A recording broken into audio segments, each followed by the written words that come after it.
morning, everybody. Welcome to Life on Turkey Lane.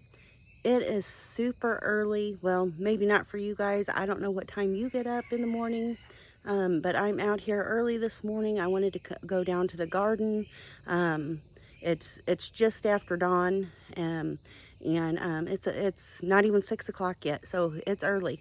And so I thought I would do a little bit of a garden tour this morning. I needed to come down here and check some things, and so I figured I would bring you along.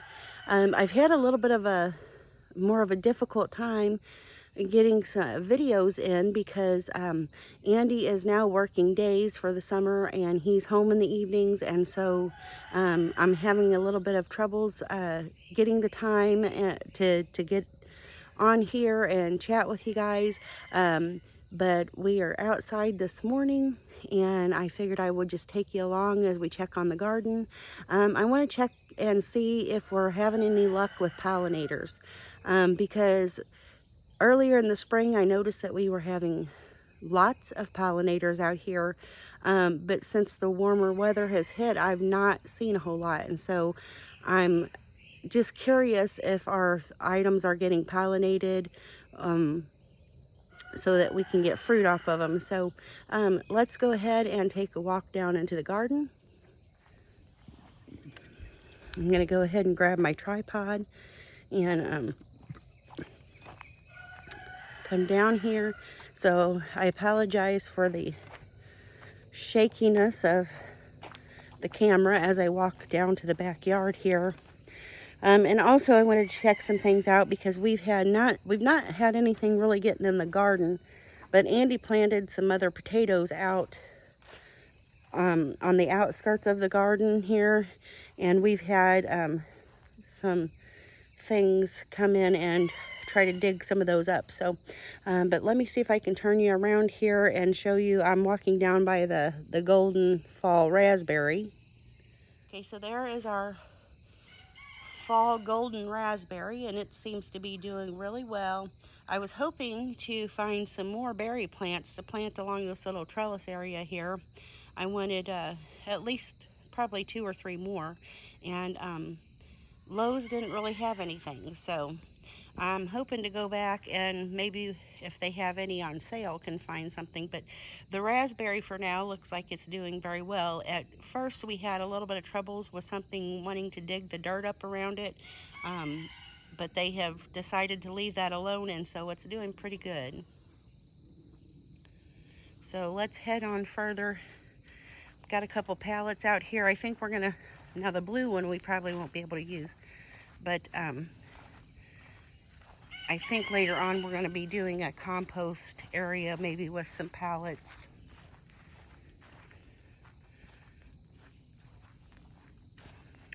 So let's see how the garden's doing. Now he did finally, we had gotten these seed potatoes free from Baker Creek, and he probably doesn't have them mounded up with enough dirt yet, but as the green sprouts, they're right here on the outskirts of the garden, and he's put some like bird netting over the top, so that's probably going to keep the animals out for now. And some of them are sprouting, and he will hill them up more as soon as they come up a little more. And over on this side, and this looks like a mess, we've had to put things over the top of these barrels. He also put some seed potatoes in these barrels. We found the barrels on Marketplace, Facebook Marketplace, from a local person here that were selling them for $5 a piece, and he's put potatoes in those, and you can't hardly see them, but we do have a couple of buckets that are really starting to do pretty good. And like I said, he's had to put cages and stuff on top of those to keep the animals out until those get established good. So now let's go ahead and head into the garden here, and it's looking really good, guys. We've had so far not a whole lot of pest pressure, but I don't think the weather's been totally warm enough yet for a lot of that. There's the bok choy. I had, let's see, there's 5 coming up there. And then over on this side where the bok choy didn't come up, last weekend I came down here and planted some they're small sunflowers, and it looks like I have a few starts coming up in there. So we might have some of those. They only grow to be about less than 2 feet tall, I believe it said. So we will see how those do. I just felt like I needed to put something in the bed to kind of take up some space. As you can see, the peas are just absolutely doing wonderful. And now we should start getting some fruit on here pretty soon. And I think when I was down here the other day, I saw a couple peas. Okay, there you can see we have a pea, and that looks like a snow pea. Might be a sugar snap. But so we have one there that's probably ready to eat, and it looks like we have another one started down there. And lots of flowering going on. So these peas are just doing absolutely wonderful, and I cannot wait to start really getting some good harvest off of them just to snack on. You know, I'm not looking for a huge bounty to freeze or anything like that. I'm just looking for, there's another pea right there, and there's one right there. I'm just kind of wanting them to snack on throughout the year, throw some in some salads. But it looks like I'm getting quite a few here. I've got 3 or 4 or 5. There's several on there, so I'm going to be able to start harvesting probably this weekend.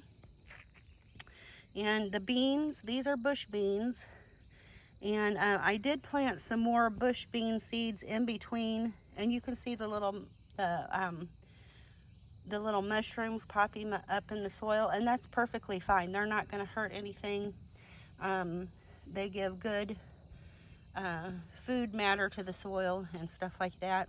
But the beans look pretty good. They've got some flowers so far, though I don't think I have any beans. Try to look at the plants here and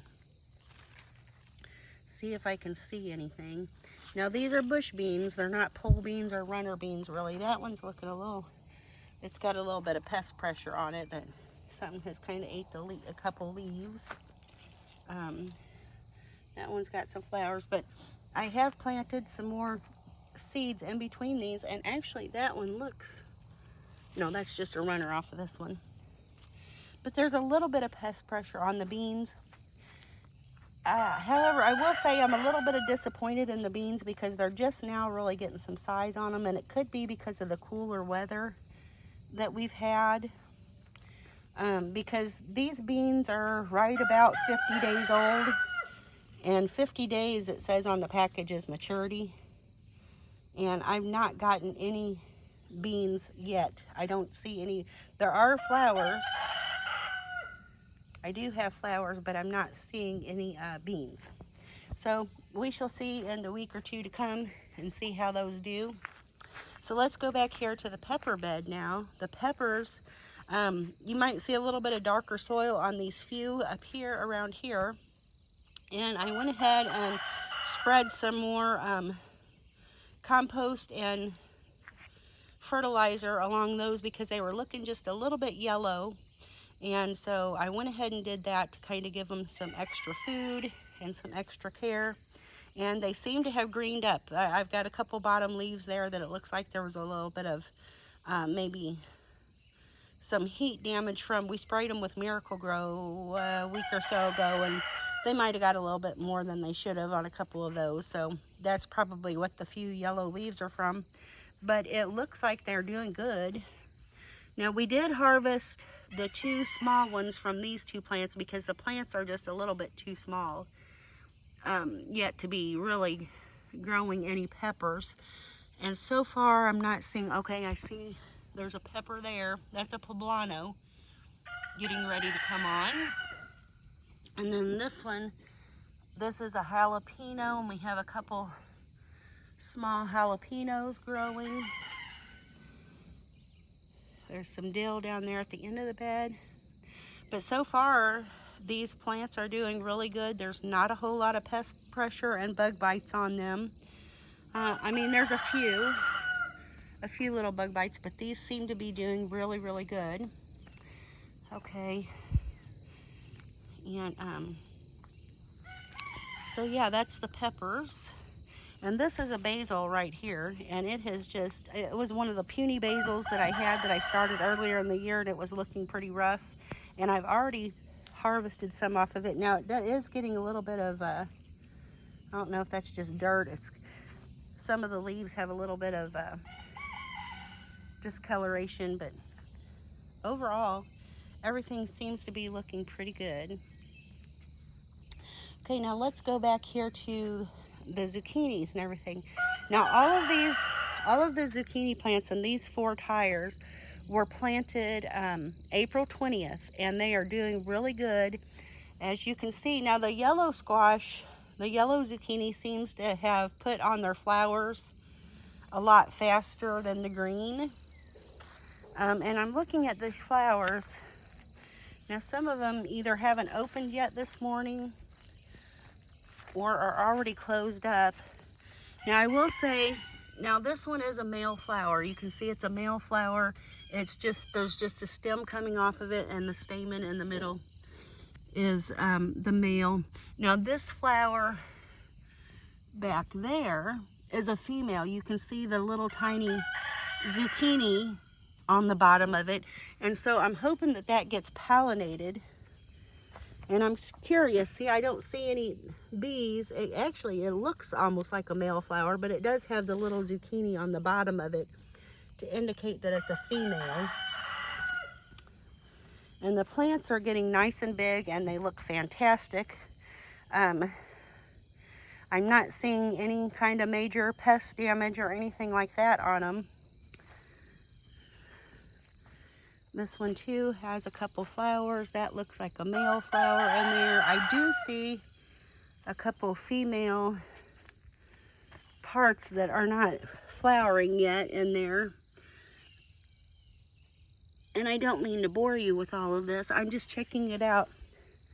And like I said, my biggest fear is that these things are not getting pollinated because I have not seen the bees. Now, the green zucchini, the ones in here do not have any flowers on them.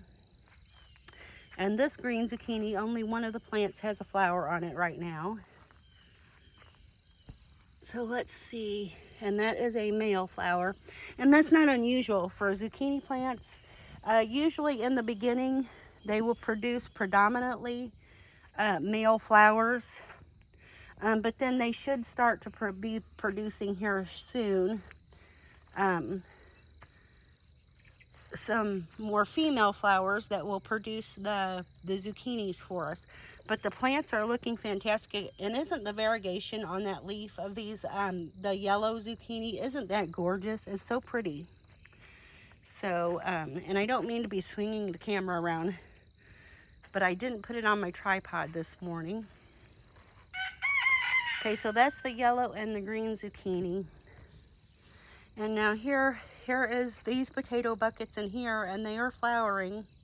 Of course, they still have lots and lots of time to get those potatoes going in the bottom of those barrels there. We're probably going to be adding some more soil to these buckets, maybe over the next weekend or two. And of course, like I said, it's going to be a long time before we start harvesting these. But they're doing super fantastic, and we're looking forward to see what kind of harvest we get. Okay, now that tire back there has the yellow crookneck squash, and I'm thinking I'm going to have to stake up the spaghetti squash here pretty soon. That one, I don't see any flowers on it yet, but the plant itself is looking fantastic.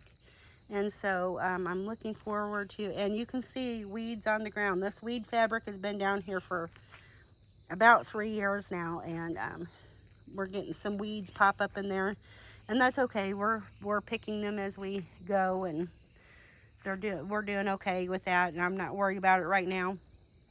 And these 3 tires back here, those 2 and this one up front here, are the spaghetti squash. And I will say this is our first time growing spaghetti squash, and I just planted them from seed. I didn't know how they would do, and they are super fast growers. I will say that, because these were planted about a month after the zucchini. So, and they are just beautiful plants, doing well. I don't see any flowers on them, but I am going to have to trellis them some way or another, because I didn't realize they were viners, because we've never grown them before. So ashamed to admit that I'm not a master gardener, and we just want to grow some food, and we want to experience some fresh homegrown food. And so we're branching out to doing a few new things for us. But now you might see the shiny stuff on the bottom of the stem. We have wrapped the stems in some aluminum foil, and this is supposed to be a deterrent for some of the zucchinis. We did that with too, but it's supposed to be a deterrent for the vine borers. They usually will lay their eggs there on the plant, and then when the larvae hatches, they burrow into the base stem of the zucchinis and will pretty much just about kill the plant. So we've done that. Some on that one there, you can see probably a little better. We've done that in hopes to prevent vine borers when they decide to make it into the garden. And living in Missouri, chances are we're going to have some of that. I'm hoping we don't. I'm hoping that we can avoid it. I know at our other place that we lived, when we were growing zucchini and tomatoes and different things, the vine borers, we had vine borers, and we also had slugs really bad. So, but yeah, there's the pepper bed again. There's the green bean bed and the pea bed. So now let's take a look at the tomato beds. And now I am excited for the tomatoes. This plant is one of the smaller ones yet. It was one of my starts that were kind of stunted. A couple of these were. But they're doing really well, to be honest with you, for as little as they were when we poured them in. But the tomato plants are doing well. We've got some flowers in there.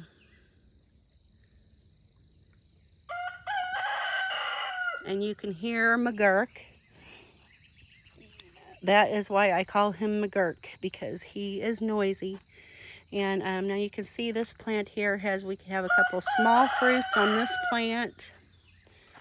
This is one that we got from the farmer's market. And here's another one we got from the farmer's market. I believe this one is the Boxcar Willie. And it has some fruit in there. Let's see if I can point you down and so you can see some fruit. We've got some fruit in there.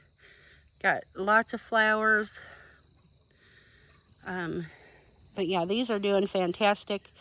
The only thing I am concerned about with this one is we have a couple leaves in here, and these probably could have been pruned a little bit. My husband doesn't really believe in the pruning thing a whole lot, so he's not wanting me to do a whole lot of that. But we have a couple stems with a little bit of leaf curl. So I'm hoping that doesn't turn into a problem. Here's a couple more of the tomato plants. I don't really see any fruit on those. I do see some flowers. So now this plant has quite a bit of fruit on it. This is over in our front bed, and this is the bed that we covered with black paper, or the black weed fabric, because we have bindweed in this bed really bad. But this plant here, I don't know if I can aim you down there, but it just has a ton of tomatoes on it, and they're doing really, really well. I'm not exactly sure which type this is. I think that's one that we got in a 4-pack from the Amish store. So I'm not sure, but there's lots of fruit down in there. So I'm really happy about that. this plant I don't think has any on it yet. I think it was another one of maybe our stunted ones or something. But this one's got a few tomatoes back in there. And yeah, so these are doing good. And I'm sorry if I'm moving the camera around. I don't want to make you sick to your stomach. But I wanted to get out here and check those zucchini plants. And like I said, the thing that I'm fearing the most is that I'm not seeing any pollinators out here right now. And which there aren't a whole lot of flowers back here, I will admit that. But I thought that they should be. The bees were hanging around earlier in the year. And see, here's another plant that's just kind of congested that really, really does need to be pruned. And Andy's not really wanting me to do that. So I'm following his lead and just hoping that we can get the most fruit that we can off of these plants. But there are flowers on this one. And so yeah. These two up here are Romas. Roma tomatoes. And now I'm not seeing, like I said, I'm not seeing, okay, there's a couple Roma fruits down there in the bottom of this. I don't know if you can see them past my hand. Let me see if I can get in there better.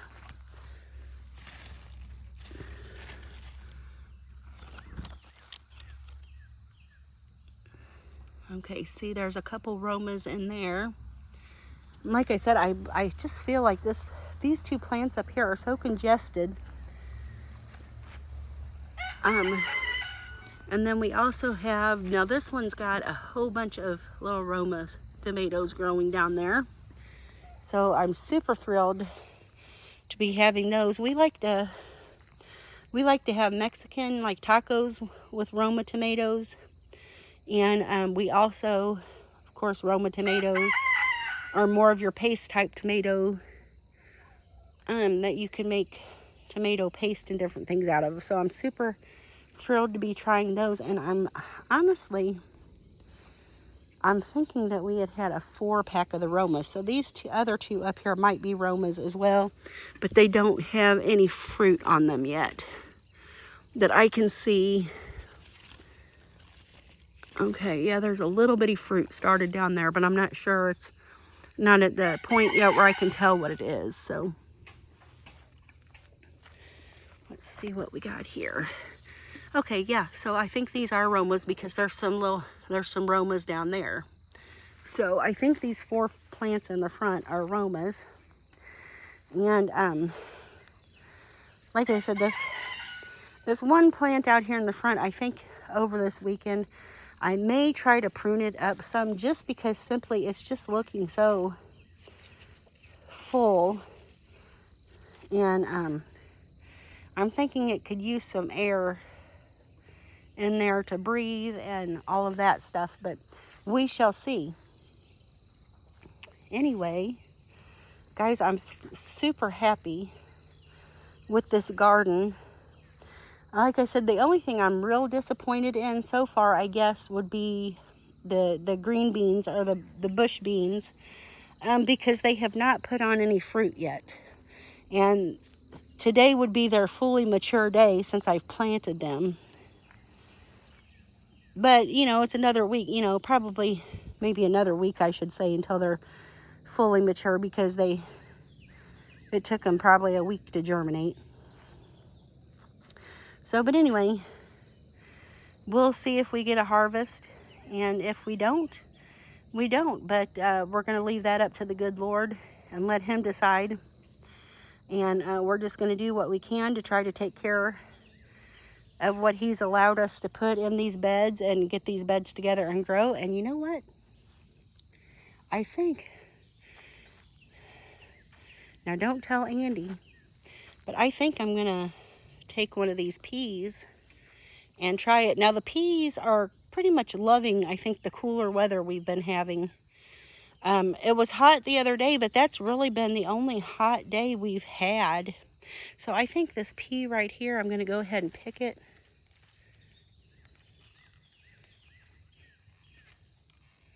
Oh, it's not wanting to give it up. There it goes. So I think I'm going to eat that. So let's give this pea a taste test and see how delicious it is, okay? Mmm. So juicy and sweet. Oh, that's good.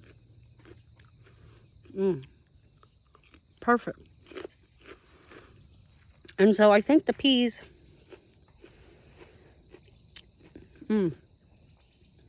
I think the peas are going to do fantastic. Like I said, they're starting to produce. Sorry to talk with my mouth full, but that is really delicious. So yeah, the peas are really starting to produce now, and that was super delicious, guys. Nice and sweet and crispy and juicy. Wonderful. What a nice breakfast. And so I'm going to get out here this weekend, and I'm going to see about harvesting a few of these other ones. There's a few that's ready to come off here, and I don't want them to get woody or anything. Like that one there probably should come off today. But I'm going to go ahead and leave it there until tomorrow. But I'll have a nice little handful of peas to pick tomorrow, so that's going to make me super happy.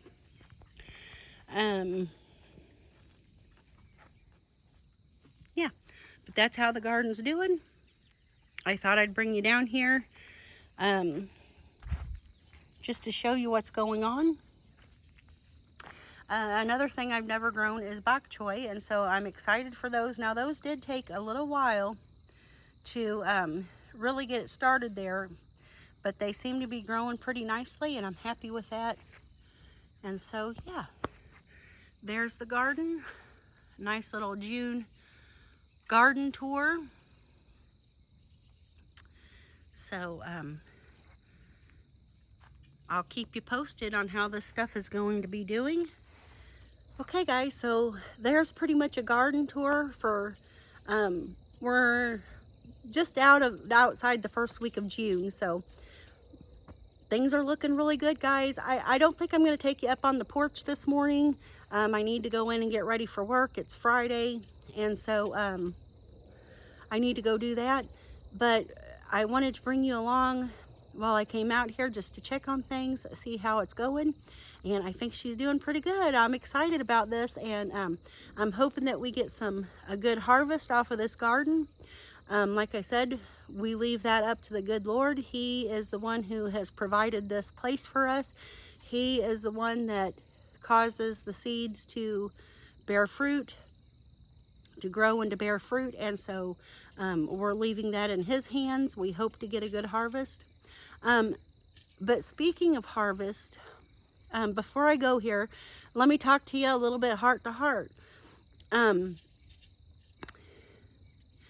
sure you've probably all heard the news that, you know, there's still, our food sources are still having troubles. How do I put this? Our food system is deteriorating even further. Not only did COVID have its, you know, they say that COVID had its effects on the food system, and, you know, the food shortages because of the issues with getting things to the supermarkets and things like that, and this and that and the other. And there's always an excuse and always a reason why there's food shortages and why there's problems with our food system in America, and even other countries I know are experiencing this. So the food prices are going to go up again.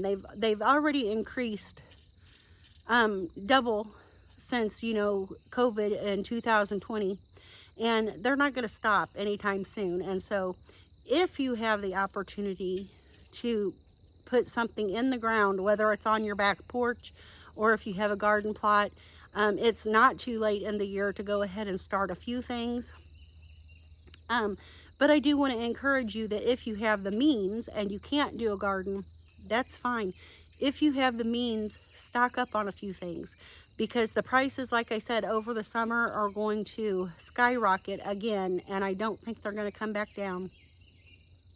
And so what I would encourage you to do, like I said, if you can't grow your own garden, um, even if you're buying frozen produce, buy the frozen stuff. If you can find it on sale, if you can't find it on sale, just buy an extra bag or two of a few things when you go to the grocery store every week.